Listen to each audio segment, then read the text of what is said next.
Intuitive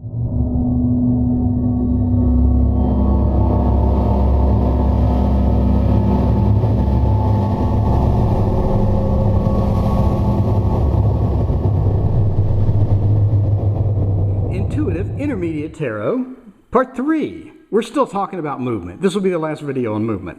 But again, movement is important because it talks about how cards interact with each other via moving towards each other, via moving away from each other. And it's important to distinguish the types of movement that happens. It's not just one movement, hey, this person is moving over here or moving over there. It's important to determine how they're moving. If they're moving in a very determined way, if it's kind of a passive way, if they're ready to pounce but they're not sure of themselves and undecided, maybe potential motion. Maybe it's an involuntary motion to where they're moving, but they're not moving as a part of their own decisions. And lastly, we'll talk about the void. Dun, dun, dun. All right, so let's talk about the fourth part of movement, which is potential motion.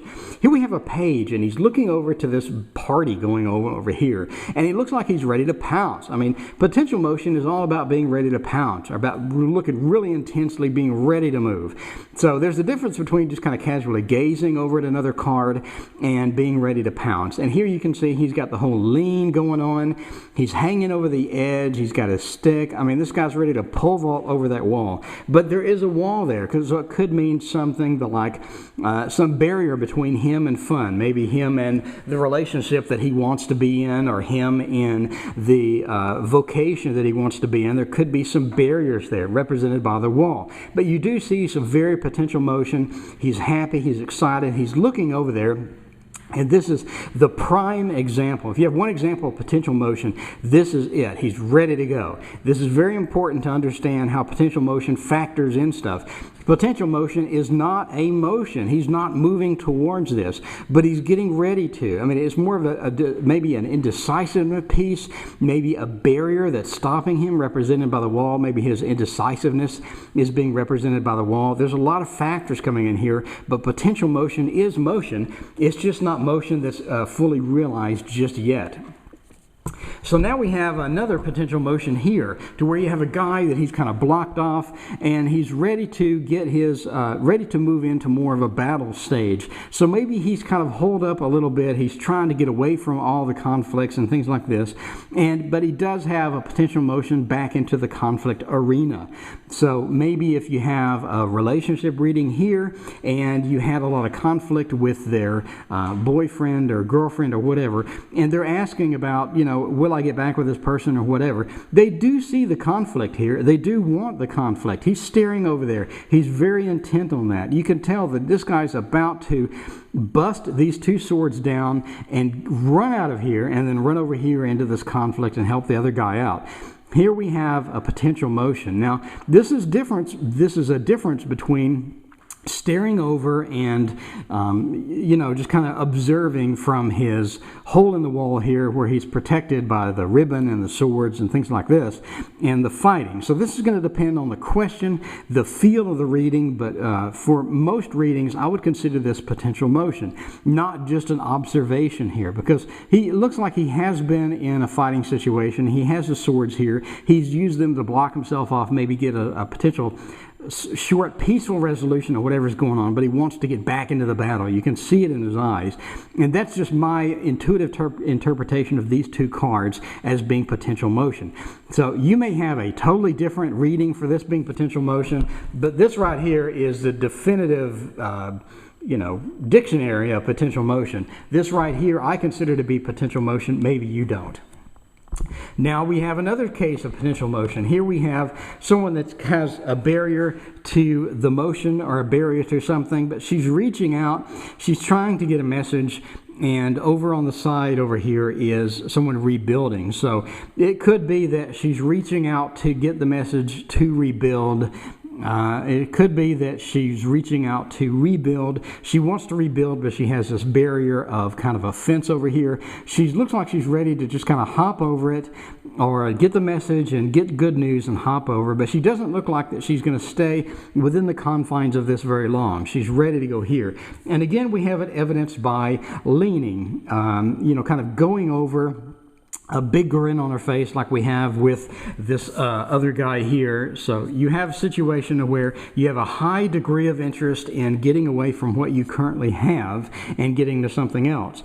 So it could be that she's tired of the stability. She needs to rebuild, but she hasn't rebuilt yet, but she's very interested in rebuilding. Or if you put another card here, it could be she's highly interested in, in something else. Maybe she's highly interested in victory. Maybe she's highly interested in travel. She's highly interested in something. She's ready to get out of where she's at. What she's ready to go to depends on the card that's to the right of her, where she's kind of leaning over here. All right. So now we have another potential motion. This person is kind of indecisive. It's a potential motion, but it's more of an indecisive type of thing, to where you have this person has a lot of choices. And you can see from the right and from the left what type of choices they have. They don't really want to engage in any of these choices. That's why they kind of sit down and stop moving and try to maybe regroup, try to maybe think this out. Maybe they're not making a decision, but they do have potential motion because they need to make a decision and they know it. It's evidenced by the arrows. I mean, if you don't want to make a decision, you wouldn't sit here with all the choices that you have in front of you. If you sit with all these choices in plain view, ready to go, then you want to do something with it, right? You're going to sit away from this sign if you don't want to do anything. You're just going to say, screw the arrows, I'm going somewhere else. So you have somebody with potential motion here because they're sitting at the signs with the arrows. And here you have the decisions that they want to make. On the left, you have a decision for kind of a camaraderie thing, to getting together with some people, kind of a homely stability type of decision here. And over here you have a decision where they're going to kind of dig up their possessions and do something with them. So maybe a change in possessions, maybe a change in how they see stuff, but it just seems like, someone's digging up. It's an ace, so it's a new beginning. Maybe they want the new beginning, maybe they want the stability. I mean, a lot of times, let's say if you're if you just got out of a bad relationship or whatever, and you want a new beginning over here, it's going to be kind of dangerous. It's going to be kind of hectic because you don't know if you're ready for that yet because you just got out of a bad relationship, for example, if this is your reading. Over here, you have stability. Stability is where you kind of sit home, go out with your friends, go to meetup.com and get with a bunch of people that aren't interested in relationships maybe, and just want to go out and have some fun, So it could be one of those things. Do you want a new beginning to take the risks, or do you want more of a stability type of situation here? There's your two situations. And somebody who's not ready to make the change. Maybe they're not ready to make the change. Maybe they're just going to sit on their butt and watch, CSI reruns or something like that on TV instead of dealing with the two possibilities of decisions they have. So here you have potential motion. You have someone thinking about their decisions, but not actually doing anything with their decisions yet. All right? So that's potential motion. Now let's look at involuntary motion. There are many cards that are falling off of each other. You have involuntary motion. You have people getting pushed, people falling, people not know where they're going. It just seems like it's motion, but it's not motion caused by them. Here we have somebody falling off the Wheel of Fortune. Like in my previous video, sometimes the Wheel of Fortune is cycles. It's kind of a cyclic nature of things. You have one person climbing onto the wheel here, then you have another person falling off of the wheel here. I would consider this to be involuntary motion. When you're getting pushed, when you're falling, when you have really, when you're chained to somebody else and getting dragged into another situation, all of those are involuntary motion. It's still motion, but it's not caused by you. So here you have involuntary motion, someone falling towards the star. So the star is kind of a guidance thing as to where you have a deliberate guidance to someplace else. A lot of times on the star you have the little crab swimming up to shore and things like this. So, sometimes it could be considered a new beginning. Sometimes it could be considered a guided beginning or a guided path towards something. But this person is falling towards this other card.